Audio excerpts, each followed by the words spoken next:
1994 में एक पार्ले जी का बिस्किट 4 रुपए का था। तब पीवी नरसिम्हा राव की सरकार थी। 16 रुपए पेट्रोल, 8 रुपए डीजल था। आज 30 साल बाद जब अटल जी 6 साल रह लिए, मनमोहन सिंह 10 साल रह लिए, मोदी सरकार को 10 साल हो गए, पेट्रोल डीजल 100 पार जा चुका है, लेकिन पार्ले जी की कीमत सिर्फ 5 रुपए है। और यही 5 रुपए की कीमत इन्होंने बढ़ाई 2021 में। मतलब 1994 से लेकर 2021 तक पार्ले जी ने अपने रेट में कोई भी इजाफा नहीं किया, 28 सालों तक। मतलब जो बच्चा 30 साल पहले गोद में खेल रहा था, आज उसकी गोद में बच्चा है, लेकिन पार्ले जी का रेट आज तक वहीं का वहीं है। अब आप गलती से ये मत सोच लेना कि भैया रेट तो बढ़ा नहीं रहे, सेल कैसे बढ़ रही होगी और पैसा कैसे कमा रही है कंपनी। लेकिन सर जी 2013 में पार्ले जी पहला ऐसा एफएमसीजी ब्रांड बना जिसने 5000 करोड़ की सेल की थी।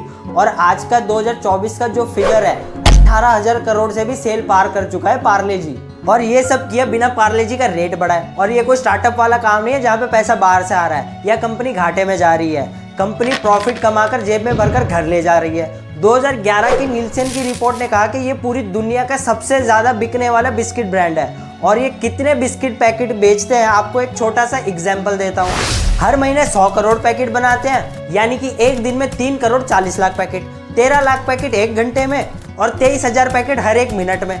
जब तक हमने इतनी बात की, पार्ले जी ने 25,000 पैकेट बना भी दिए। और अगर ये वीडियो 13-14 मिनट तक चली गई तो पार्ले जी 3 लाख से ऊपर पैकेट बना भी देगा। ये ताकत है पार्ले जी की। अब आपके दिमाग में चल रहा होगा, रेट भी नहीं बढ़ाया, टर्नओवर भी बढ़ रही है, पैसे भी कमा रहे हैं, कर कैसे रहे हैं। और भी बहुत सारे सवाल होंगे, ये कंपनी किसने बनाई, क्यों बनाई, इसका नाम पार्ले कैसे पड़ा, इसको पार्ले जी क्यों कहते हैं। और पार्ले परिवार तो 3 टुकड़ों में अलग हो गया था। तो अगली बार जब आप चाय के साथ पार्ले जी बिस्किट खाएंगे और सामने बैठे किसी व्यक्ति को इम्प्रेस करना हो या इसके लेसन सीख के अपने बिजनेस को सक्सेस करना हो, तो इस केस स्टडी को पूरा सुन लेना। तो जनता जनार्दन की जय बोल के वीडियो की करते हैं शुरुआत। और अगर वीडियो अच्छी लगे, दिल को छू जाए, तो वीडियो को लाइक कर देना। और इस वीडियो के बाद चैनल पे जाके 1-2 केस स्टडी और देख लेना और चैनल को सब्सक्राइब कर देना। दोस्तों और परिवार के साथ वीडियो को शेयर करना व्हाट्सएप ग्रुप में, इतना तो आप मेरे लिए कर ही दोगे, ये तो अपनी वैसे जिम्मेदारी है। ठीक है, तो अब स्टार्ट करें। Let's start the game.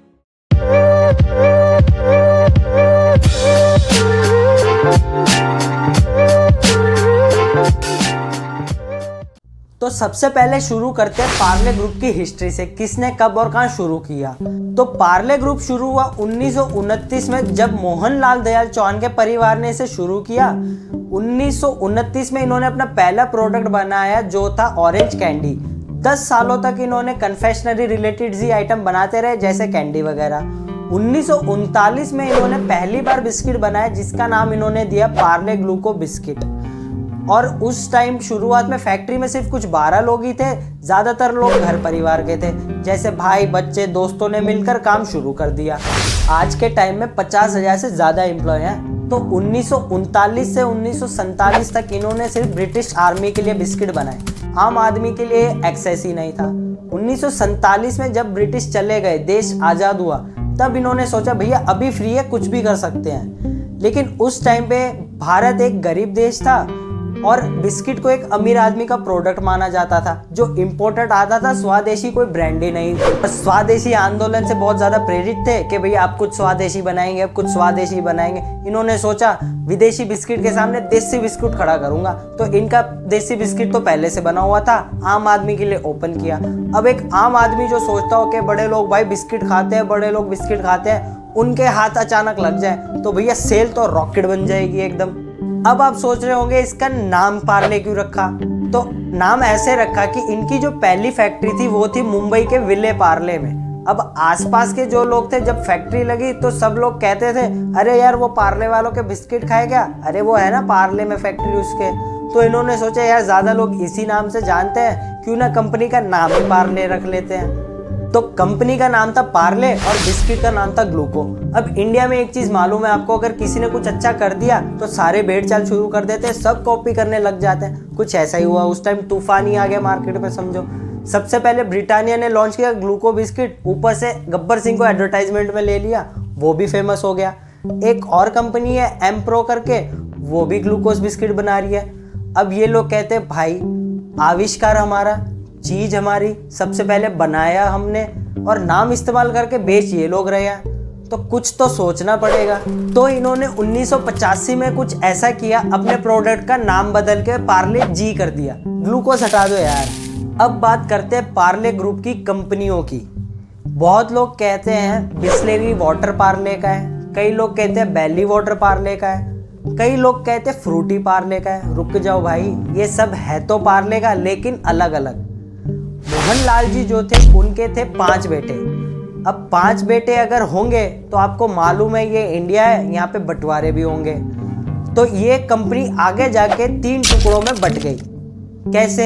सुनो ध्यान से। जयंती लाल चौहान सबसे पहले ये अलग हुए। ये कहते भैया मुझे तुम्हारे साथ काम नहीं करना, मैं अपना कुछ अलग करूंगा। अब अलग करने के नाम पे इन्होंने अपनी कंपनी का नाम पार्ले एग्रो रखा और ये बनाने लगे बेली वाटर, हैप्पी फीज, फ्रूटी। और अगर इनके बारे में जानना हो इन्होंने क्या किया, कैसे किया, फ्रूटी की केस स्टडी, तो मुझे कमेंट बॉक्स में बता देना, इस पे मैं एक अलग से डेडिकेटेड वीडियो बना दूंगा आपके लिए। तो कुछ टाइम बाद इनके भाई थे रमेश चौहान, वो बोले तू बोला मैं चला, वो वाली बात हो गई। वो कहते भैया अब तू अलग हो गया तो मैं भी अलग हो रहा हूँ, और उन्होंने काम स्टार्ट किया पार्ले बिस्लेरी नाम से। अब वो बिस्लेरी बोतल बनाने लगे। तो ऐसे हुई है दूसरी कंपनी की शुरुआत। अब जो तीसरी कंपनी रह गई 3 भाइयों की, जिसकी आज हम बात कर रहे हैं, तो वो है पार्ले प्रोडक्ट्स, और ये बनाते बिस्किट विस्किट। ठीक है, अब समझ आ गया? क्लियर? आप बोलोगे यार ये रेट तो बढ़ा नहीं रहे, इनका टर्नओवर कैसे बढ़ रहा है? टर्नओवर बढ़ रहा है ये तो अलग, ये प्रॉफिट कैसे बना रहे हैं? रुक जाओ भाई, सब बताता हूँ। Strategy number 1, increase your product portfolio. भाई सेल बढ़ाने के कुछ ही तरीके होते हैं। सबसे पहला तरीका कस्टमर बढ़ाओ, जो सब करते हैं, इन्होंने भी किया, लेकिन उसकी भी एक लिमिट रहती है। दूसरा तरीका रेट बढ़ा दो, जो इन्होंने कसम खा रखी थी नहीं भाई रेट नहीं बढ़ाएंगे, अब और क्या करें। तीसरा तरीका प्रोडक्ट बढ़ा देते हैं, एक से नहीं हो रहा तो और बनाते हैं। 1939 में इनका पहला बिस्किट था पार्ले ग्लूको बिस्किट के नाम से। उसी के बीच इन्होंने सोचा यार मीठा बिस्किट तो बेच ही रहे हैं, लेकिन अगर कोई मीठा बिस्किट नहीं खाएगा तो इन्होंने खारा बिस्किट, इंडिया का सबसे पहला सॉल्टी बिस्किट मोनैको, ये भी हम लॉन्च कर देते हैं। इन्होंने बोला अब मीठा बिस्किट चाहिए तो पार्ले जी ले लो, नमकीन बिस्किट चाहिए तो मोनैको ले लो, किसी को अगर दोनों चाहिए तो क्रैक जैक ले लो।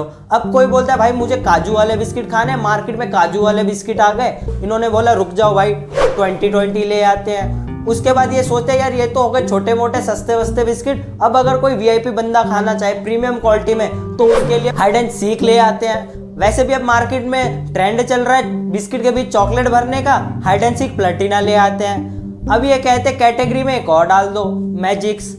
मतलब मार्केट में आपको जितने भी बिस्किट्स दिखते हैं कि भाई अलग अलग कंपनी के हैं, नहीं नहीं भाई पार्ले के पास बहुत कुछ है। अब आपको लग रहा होगा कि भैया ये तो सिर्फ बिस्किट बनाते हैं, लेकिन आपकी यादें ताजा करा दूं, इन्होंने 1963 में लॉन्च की थी किस्मी की पहली कैंडी। कमेंट करके बताना किस किस ने खाई है। और 1966 में इन्होंने लॉन्च की पॉपिंस, 1983 में इन्होंने लॉन्च की मेलेडी चॉकलेटी, और 1986 में इन्होंने लॉन्च की मैंगो बाइट। अब बिस्किट में इनका बहुत बड़ा पोर्टफोलियो है, कन्फेक्शनरी में इनका बहुत बड़ा पोर्टफोलियो है। अब ये धीरे धीरे एफएमसीजी प्रोडक्ट में घुसने लगे। इन्होंने रस्क लॉन्च कर दिया, टोस्ट खिलाए जनता को। पार्ले जी का आटा भी आ गया, पार्ले जी की दाल भी आती है, पार्ले जी चौकोस भी बनाता है भाई साहब ब्रेकफास्ट के लिए।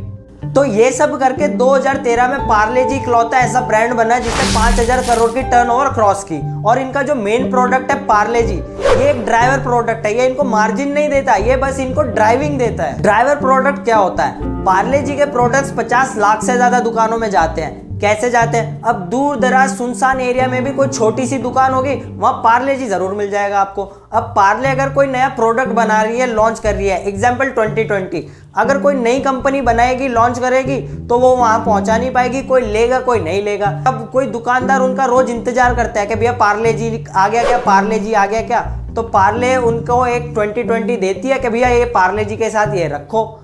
तो उनका जो एक्सेस है ना, कोई भी नया प्रोडक्ट लॉन्च करते जहां पार्ले जी जा रहा है उसके पीछे पीछे नया प्रोडक्ट भी वहां पहुंच जाता है। दूसरा, अगर राजी राजी से आ गया तो ठीक है, वरना बेराजी से आ जाता है कि भाई अगर ये 2020 नहीं लोगे तो मेन प्रोडक्ट पार्ले जी भी नहीं मिलेगा। अब अगर पार्ले जी नहीं होगा दुकान में तो दुकान चलेगी क्या? ग्राहक कहीं और चला जाएगा। फिर ये लोग कहते हैं चल यार एक दो दे ही दे, राजी या बेराजी लेना तो पड़ेगा ही।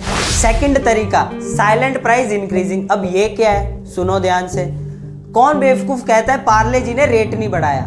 पहले पार्ले जी 4 रुपए का 100 ग्राम आता था, फिर इन्होंने 100 से किया 80 ग्राम, फिर 60, फिर अब आता है 55 ग्राम, और अब पार्ले जी का रेट क्या है। तो अगर मैं कहूँ मेरा तो पेट 100 ग्राम पार्ले जी खाकर ही भरता है, तो आज का जो भाव है 100 ग्राम का कितना होता है कैलकुलेशन करके देखना, 9 रुपए पड़ेगा। जो पैकेट 4 रुपए का था उसके हिसाब से आज का जो 100 ग्राम का पैकेट है 9 रुपए का होना चाहिए। प्राइस इन्होंने 5 रुपए ही रखा है, क्वांटिटी कम कर। अगर एक तरीके से देखोगे तो रेट 4 से 9 रुपए हो गए, लेकिन तुम्हें पता भी नहीं चला। इसको कहते हैं श्रिंकफ्लेशन। रेट मत बढ़ाओ, वजन कम कर दो।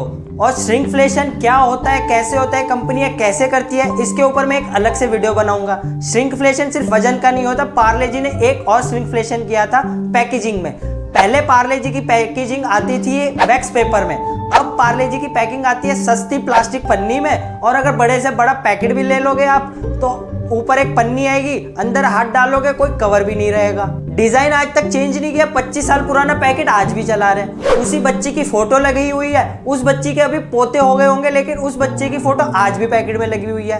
एक तरफ रेट नहीं बढ़ा रहे, एक तरफ कॉस्टिंग कंट्रोल कर रहे हैं। कॉस्टिंग कंट्रोल मतलब बहुत कुछ। आओ चलो बताता हूँ। पहले बात करते हैं रॉ मटेरियल। इनको जो भी रॉ मटेरियल चाहिए होता है, एक चीज समझो, इकोनॉमी ऑफ स्केल। जो कंपनी हर महीने 100 करोड़ से ज्यादा पैकेट बनाती है, वो कोई छोटा ऑर्डर तो देंगे नहीं कि भाई 2-3 ट्रक या 2-3 टन भेज दो। ये सीधा कहते हैं भाई 40 टन 50 टन भेज दो, 600-700 ट्रक। जहां इस टाइप का ऑर्डर चलता है तो 2 फायदे होते हैं। इतनी ज्यादा क्वांटिटी तो सामने वाला बंदा मार्जिन बिल्कुल इतना सा रखेगा और बहुत सस्ते में मिलता है। प्लस अगर इतना बड़ा ऑर्डर है तो ये बीच में एजेंट कमीशन या चेन नहीं रखते।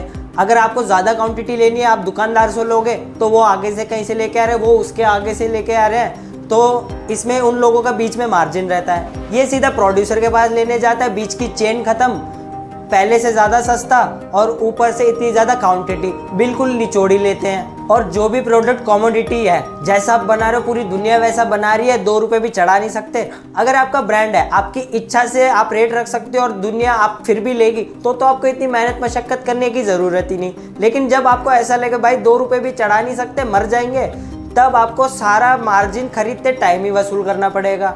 रॉ मटेरियल इंडस्ट्री में सबसे सस्ता लेते हैं, फायदा हो गया। दूसरा अब है बनाने की कॉस्टिंग। ऑपरेशनल इफिशिएंसी इनकी ऐसी है, 1947-48 में इंडिया का सबसे बड़ा ओवन 250 फीट का इन्होंने लगाया।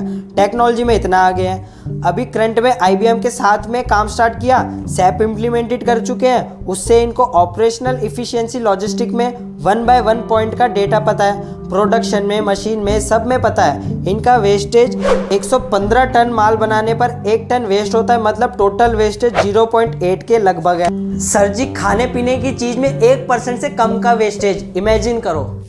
50,000 एम्प्लॉय है, इनका KRA KP ऐसे बना रखा है, कोई बंदा खाली नहीं बैठेगा, कोई बंदा अपनी प्रोडक्टिविटी कम नहीं करेगा, ऐसा बांधा हुआ है। अगर आप एक आम आदमी और ऐसे ही केस स्टडी देख रहे हो तो भी आपको बस मोटा मोटी समझ आएगा। लेकिन अगर आप एक व्यापारी हो और जानना चाहते हो एक कॉमोडिटी प्रोडक्ट क्या है, KRA KP क्या है, बिजनेस में डीप में घुसना चाहते हो, तो मेरी वीडियोस को रेगुलर देखते रहिए, जहाँ पे मैं आपको समझाऊंगा छोटे व्यापारी से लेकर बड़े ब्रांड के CEO तक कैसे बना जाता है, क्या प्रोसेस रहता है। तो इस चैनल को सब्सक्राइब कीजिए भैया, आप याद करोगे कोई वीडियो से जानकारी मिली थी, ये वादा है मेरा।